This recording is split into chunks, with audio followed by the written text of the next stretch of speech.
You can't help it. No room to breathe. Yes, this might be kind of fighting weather too. When it gets really hot, people get a little irritable. Yes, Amber. people get a little bit, right? I heard about that. All right, so I'm so glad that Chris, our big brother, big fan, got to go there. All right, so we have a next weather alert that I've issued through the end of the week. Take a look at these current conditions.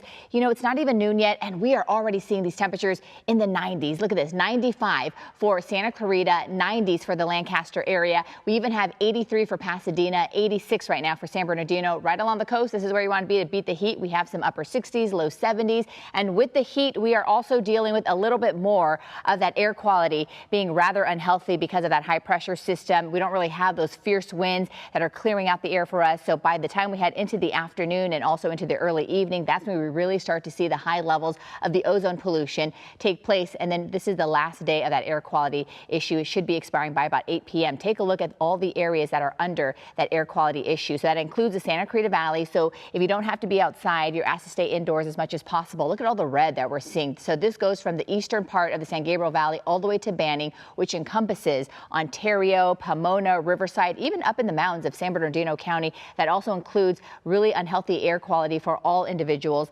for Lake Arrowhead and also the Crestline area. All right, so let's talk about our highs today because it's going to be the hottest day of the week where we are talking about this high pressure system really peaking. So as I mentioned, near the coast, this is where you want to go to beat the heat because right now it feels great, but we're looking at temperatures once we head into the afternoon in the upper 70s. And then for the Woodland Hills area, temperatures are going to top out at 103 degrees. So another day of triple digit conditions. Here's a look also at downtown LA. We're looking at temperatures in the high 80s, low 90s. Actually, we should be seeing those temperatures hitting low 90s. And we do have high 90s for Pasadena, our foothill communities. Glendora also in the high 90s, 90s for your Belinda and also for Anaheim. And then again, our Inland Empire communities faring out as one of the hotter spots. Temperatures are also going to be in the triple digits again, 102 for Lake Elsinore. And then we're also looking at another day of triple digit conditions here. So any way you look at it, it's going to be hot today thanks to that high pressure system. And then as we head into this upcoming weekend, we finally get a little bit of that relief. So here's a look at what we're dealing with temperature wise. Another day of triple digits, but we get down into the low triple digits for the Inland Empire. They're looking at 105 today, 100 by tomorrow.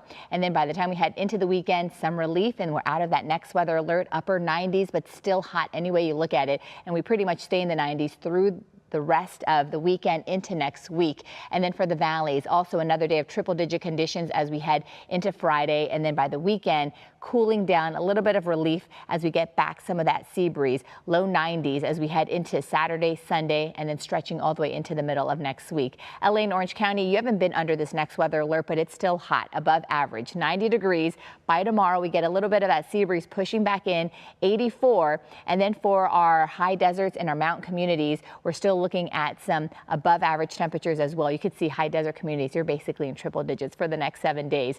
83 tomorrow for the mountains, just like today. And then our beaches, we could see a little bit of the low clouds and fog return as early as late tonight because of that sea breeze pushing in. So just be aware of that. We may see some patchy clouds lingering as we head into tomorrow morning. All right, back to you guys. All right, Amber, thanks so much. Now you can get your KCAL news, weather, and live stream all in one place on the CBS News app. Download it free today.